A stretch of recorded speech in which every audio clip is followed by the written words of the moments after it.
basics that we have. Recording in progress. Okay, the recording. Now we need to look very intelligent and intellectual. Okay. Yeah. I'd like to show everybody I've got a shiny watch on. Very intellectual watch. All right, ladies and gents. So we're talking about assessment.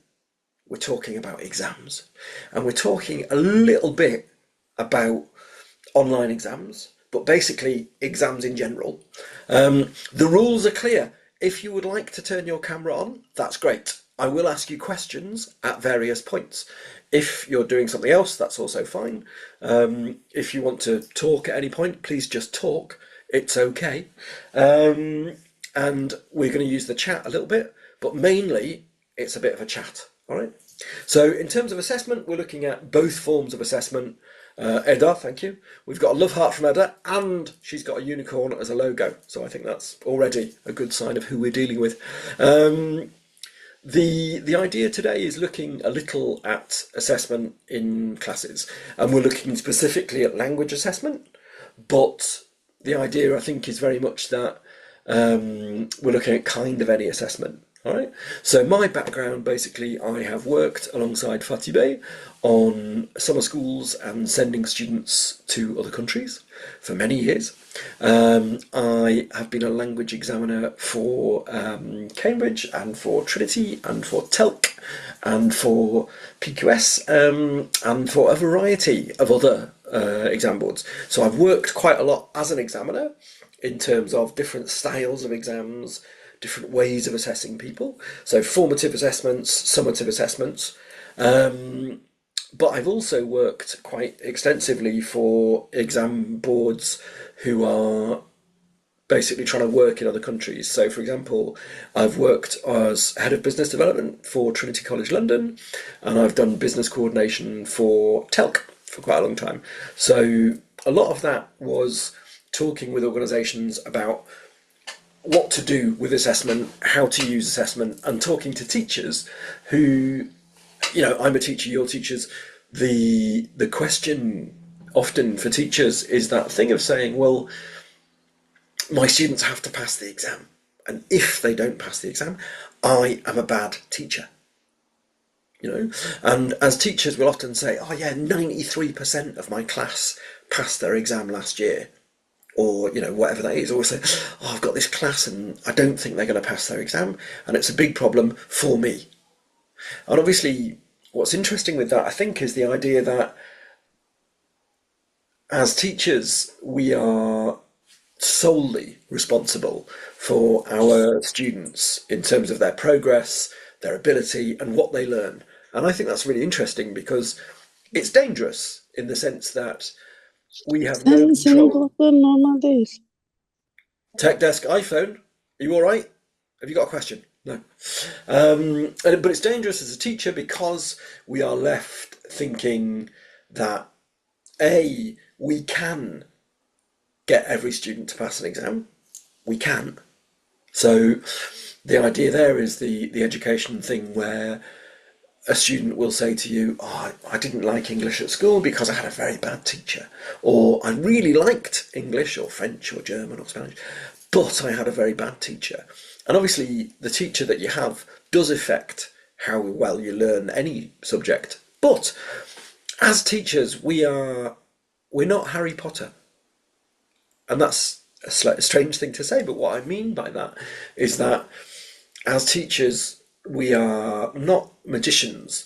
We can give information and we can teach, but we cannot decide if our students will learn, if our students will actually take that information in and what they do with that information. And for me, that's a question that I address very early with students. So literally in the first class, I will say to students, look, if you learn and you pass your exam, fantastic. But if you don't, that's not my fault. All I can do is teach you. And if you learn, so I can teach, but you have to learn. So it's 50-50, that I can teach you things and I'm happy to teach you things and I want to, but you have to learn. No problem. Sorry, I've just got a message there saying, sorry for interrupting. I forgot to close the microphone. No problem. We've all done that. But the point, I think, is just that as teachers, we often have to carry the burden of responsibility for exams, in the sense that we have to be the person who is responsible for our students' result. And that feels to me wrong. So if we do really well, and I'm sure you've all had this, where the principal will say, oh, this teacher's brilliant, their students, 80% of their students always get maximum marks, or whatever it is. And, there are techniques we can use, and we'll talk about those, and we'll look at that. But actually, ultimately, we can help a student pass an exam. We can motivate a student to pass an exam. We can teach in such a way that students will take in that material if they're willing to learn. And if they're not, Yasmin, welcome. If a student is not willing to learn, we are not magicians. We are not Harry Potter. So ultimately, they learn or they don't learn, and that's kind of up to them.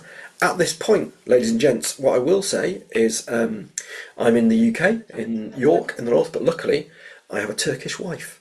So I have chai, which is important. And it's 6 o'clock in the evening here, so it's a good time for chai. I have been travelling the last week. I was in Mexico doing a lot of workshops with teachers across Mexico, which was fantastic. Hands up if you've been to Mexico. Me! I mean, the others might have, I don't know. They haven't got their cameras on. But Mexico's amazing, and the food was spectacular. I know that obviously with a largely Turkish audience, you guys understand the use of spices and the use of chili. Eda! Hello! How are you? Did you turn your camera on because I mentioned Mexican food and chili? And you were like, yes. Everybody loves Mexican food. What we'll also do just very quickly is a very quick, you ready? Just a quick musical interlude, right? It's late at night, it's 8 o'clock. You've probably worked all day, right? We will work, but I'm just going to do a quick musical interlude. This is what's called an ocarina, which if anybody ever played Zelda as a child, you might recognise. I didn't play Zelda, but my brother told me that it was a thing. I'm not very good at this, but I enjoy it. You ready? Sometimes Zoom will actually block the sound of the music. If it's me playing this, that's probably best.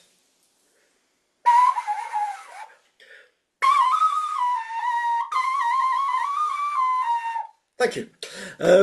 No, sorry, that was just a moment. So, exams, assessment. What do we test? Who do we test? How do we test? We've got two options. We've got what's called formative assessment, right? Which I'm sure you know. Formative assessment is every day, every week, every month. It's something that happens alongside the classes. So what we'll often do is at the end of a week, we might do a quiz and we'll look at passive speech or the present continuous or whatever it was that we've looked at that week. And that is often the way that we go with that.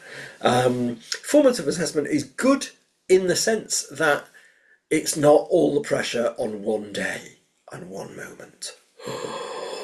So it's good if you are looking at somebody's progress because you're saying, well, they started at A2 and now they're B1 6 months later. So I'm a brilliant teacher, obviously, is how you phrase that when you're talking to the parents of that. Or your principal. If you are a principal, you just talk about everybody doing that. Summative assessment is that one day. But some people like the summative because they like to kind of showcase what they've learned over a year, and they like that adrenaline of the one moment, you know. Some people hate it and hate the pressure. Different people, different things. I am currently drinking chai. Some people are probably drinking coffee because people are different. And it's the same with assessment. Some people like formative assessment, some people do not like formative assessment. The next thing that I want to just look at quickly is the idea in terms of assessment that we are teaching an exam. And often you'll hear your colleagues say to you, I really wanted to look at this theme that we were talking about in class, but I knew I had to finish the unit because we need them to pass that exam. Or we didn't look at this particular exercise because we knew that we needed to finish the exam and they have to pass the exam. So often we are feeling, I think, like we're teaching an exam and we're not teaching a language. And that's sad because actually the nice things about learning a language are that it's fun. You know, the nice thing for us as English language teachers are that when we are teaching after class, the students will be looking at TikTok or they'll be looking at anything in terms of their telephones, and they will see English and they will hear English. So English is kind of part of their lives. I always feel I always feel really sorry for chemistry teachers because it must be really sad being a chemistry teacher because they do your class and they never look at chemistry again. I mean, they're not going to be opening TikTok and going, oh, look, a song about chemistry.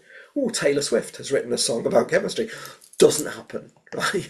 Whereas for us, you're teaching the third conditional and then they hear it in a song that night or they see it in a TikTok reel or they see, and you think, that's amazing. Do you know what I mean? And I think what's interesting now in terms of teaching languages is technology because we are we're looking at assessment and we're talking, all of us, I think, will sometimes say, oh, I like face-to-face assessment where you see an examiner and you have a conversation and it feels real, right? But online assessment can feel less real in some ways or less valid in some ways because there isn't that connection.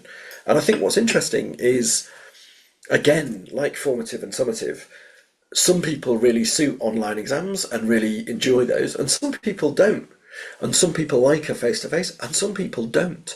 And I think what we're looking at there is the kind of change of communication in terms of the world. Because, for example, during the pandemic, right, I'm 52. During the pandemic, I really wanted to see my friends. I really wanted to go to a cafe. I really wanted to hug my friends, and I missed my friends.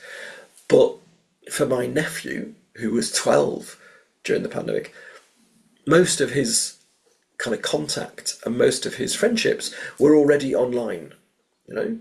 So it's hard because for my generation, I feel like the face-to-face contact, the physical contact is important and face-to-face online is less important. But if you are younger than me, which most people are, right, then the world is changing and people communicate in different ways now. So my son is 10 years old, right? And we live in Britain, in the north of England, and for him, he goes to Turkey in the summer, right? And he has friends in Turkey that he sees every summer, which is fantastic. And he speaks excellent Turkish. It's the first language of my children, and it's the language that we speak at home. So when he goes to Turkey, he can communicate without any problems. But in the last couple of years, he's started keeping contact with his friends in Turkey. So, for example, on a Saturday or a Sunday, he will often play Minecraft with 3 or 4 friends who are in Turkey. And you think, that's fantastic. It's magic that he is able to maintain those friendships and maintain his Turkish, but also that the contact that he has by playing Minecraft online with his friends is as valid as me going to a cafe and meeting my friends. So I think it's all right, isn't it? Like, I would say to you, oh no, but I prefer physically seeing my friends face to face, but younger people don't. And you think, well, people change. So the way that you socialise, for example, is probably quite different to the way that your parents socialised, which is all right, isn't it? And language evolves with that. And I think what's interesting in terms of English language now is that 30 years ago, when I started teaching, I had hair. I'm not saying that I lost my hair through teaching, but yeah, you do the maths. No, but when I started teaching, it was very much about kind of red buses and the Queen and English things, American things, as if a speaker of English had 2 choices. You had to try to sound British or try to sound American. And obviously, the nice thing about language learning is that people have realised now that English is an international language. That English now does not belong to one country, does not belong to one country, culture. So that's good, because that's the way it should be. 80% of the conversations happening in English in the world today are being held between people who don't have English as a first language, which is a very good thing. It means English is growing, it means it's going everywhere in the world, but it also means that there is no longer the pressure that there used to be about sounding like a native speaker, right? Because who needs to sound like a native speaker? Who wants to sound like a native speaker? Doesn't matter, As you can hear, I'll tell you a secret, okay? I have an accent, right? Everybody has an accent. And, if, for example, Azize was speaking to us now, we would probably hear that she's from Ankara. She probably has an accent or uses certain words which would indicate that she is from Ankara. I don't know, as he says, that's maybe not be true. But, for example, my wife is from Izmir, and her father has quite a strong accent. And when I go to Turkey, I repeat what he says because he teaches me Turkish. So I have been told off by my wife for saying, geliyorum, bir şey isterim. Yani, or, gevrek isterim. Gevrek istiyorum. Gevrek istiyorum. And she's like, no, don't say that. It sounds like you're a peasant, and çok koylu ya. And I'm like, no, but I don't know. It's Turkish. I don't know what's koylu, what's İzmirli. I don't know. It's all just Turkish to me. And it's the same with English, isn't it? That our students realistically are now learning their English from TikTok, and they're learning their English from Netflix. And that's all right. It's good. And I find what's really interesting in terms of my work is that often companies will come to me and they will say, oh, we've got a couple of French people, we've got some Italians, we've got some Russians, we've got some Chinese, and they all need to work with their English because their English is not great. And I will go and spend time with a company and watch meetings and watch how people work. And then you kind of often are saying to the boss, actually, the problem is not your Russian people, your Chinese people, your Turkish people, your French people, your Italian people. The problem is your American person and your British person. So all of these people speak excellent English, and it's international English. The American person only speaks Texas English, and the British person only speaks London English, and they can't communicate with these people. This is not their fault, it is their fault. Do you know what I mean? Because they have this as a first language, is no indication that they speak it better than these people, And often, I am an expert in English as spoken within 25 kilometres of where I live. I am rubbish in terms of expertise on English spoken in India or Jamaica or, the south of America or Canada, because I don't live there and I didn't grow up there. And I think, can I ask you a question? It's a quick question, right? Can you swim? Okay, number one, if you cannot swim and you're an adult, that's very strange. Please learn. It's really important. Number two, if you can swim, did you learn to swim from a fish? No, because fish, very good at swimming, not very good at teaching. And that's very true in terms of native speakers of a language, that just because you are a native speaker, it's not a qualification. It's no indication that you would then be a good teacher. Do you know? How many of you would feel that you could confidently teach Turkish?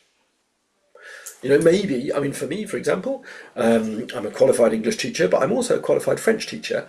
And if I'm honest, I feel like I'm a much better French teacher than English teacher, because English I just know, because I grew up with it and it was in my head from the age of sort of 5, So I don't know how I learnt it, and I can explain how we say things in English, or at least the English of 25 kilometres around where I live.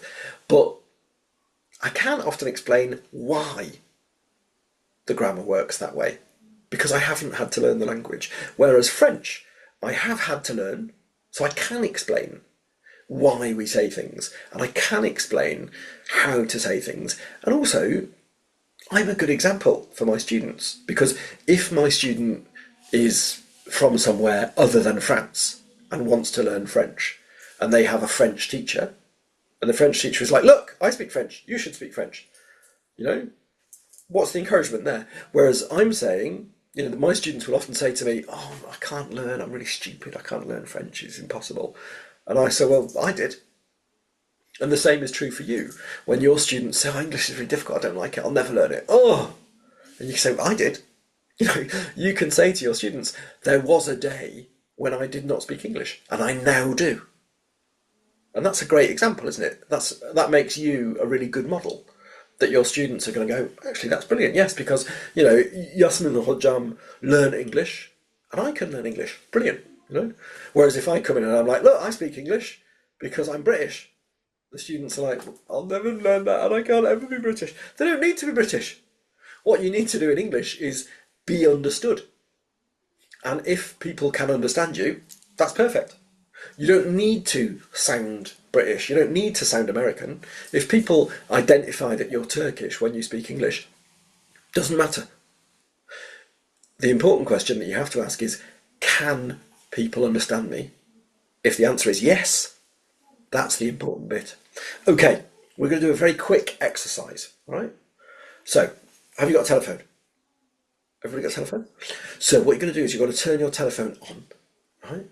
And then what I want you to do is open your telephone camera and turn on video.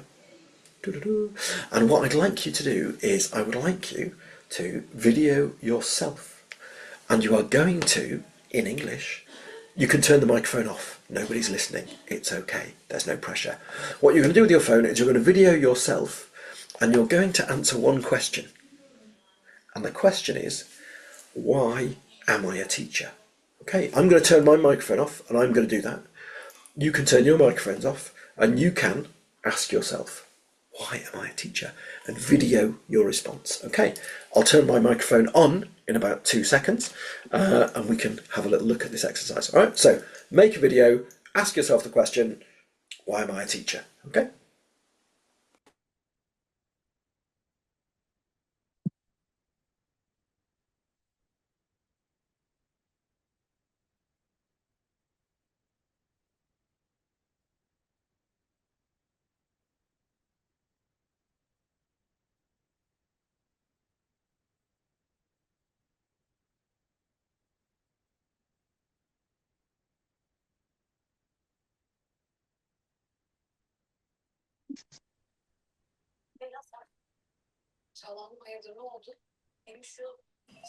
Hello, hello. So, if you've finished, that's great. If you haven't, take your time. Okay. Now, everybody should have a video on their phone of themselves speaking English. Now, I'm not going to ask you, why are you a teacher? Because any answer is correct. All right? And that's up to you.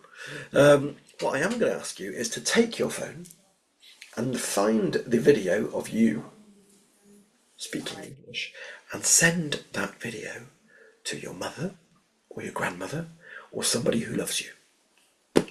Okay, go on, quick, send it to your mum, send it to your grandma, right? And I'll explain why in a second. After I've drunk some tea.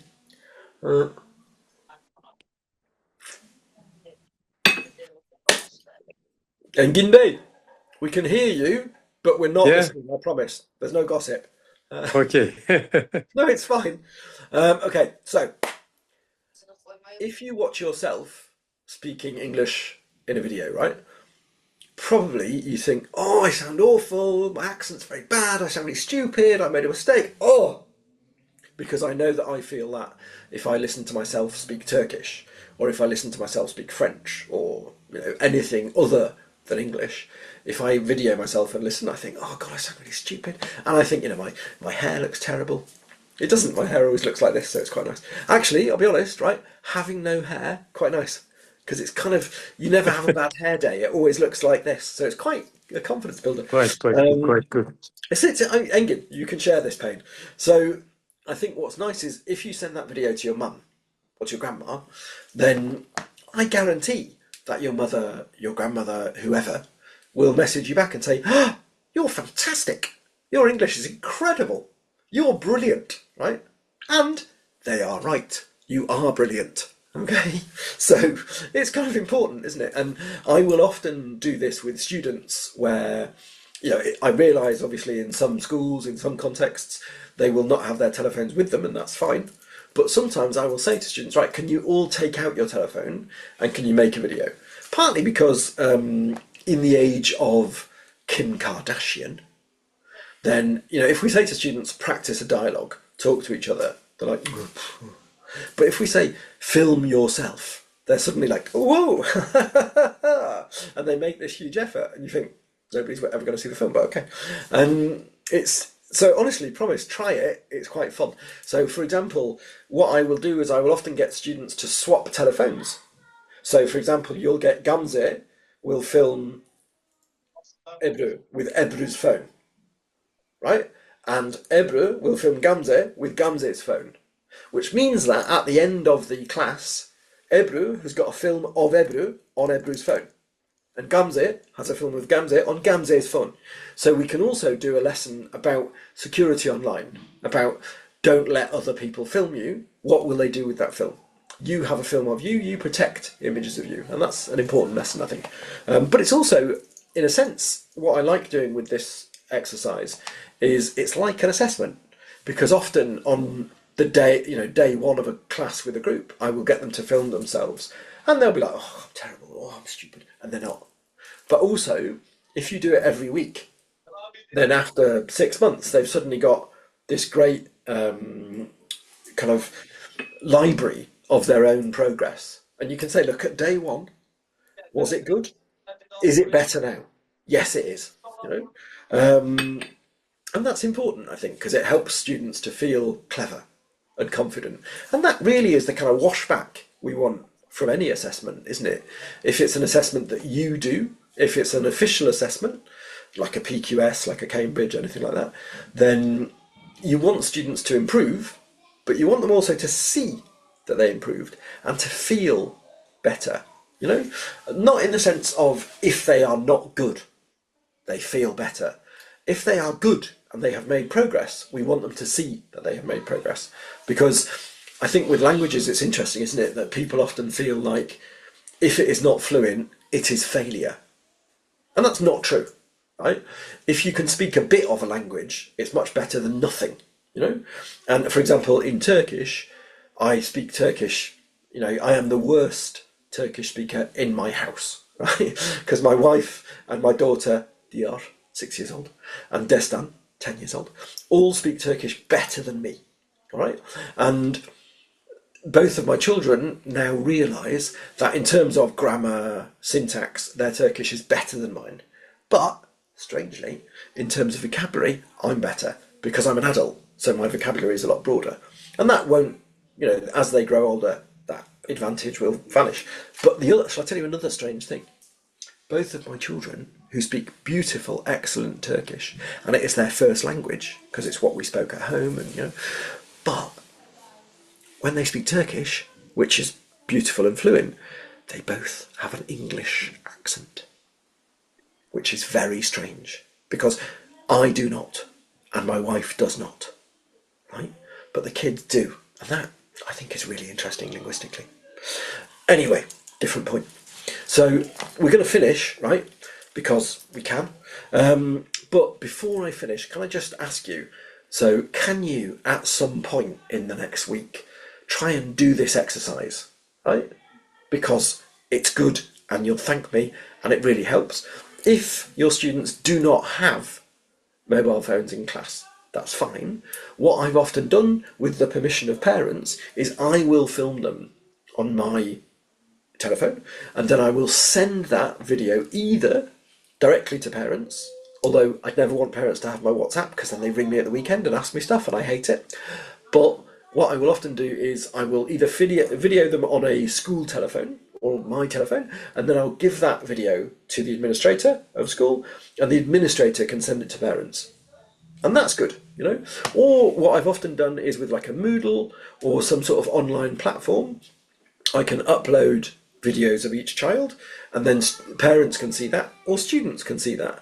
So if you're using something like LearnCube or DigiBooks or one of those online platforms, there are ways that you can upload videos to that. Students can see it, and you can also restrict it so each student can only see themselves, which is nice in terms of privacy. Or you can open it and everybody can see it. Or you can put it so that only the students can see it and their parents can see it.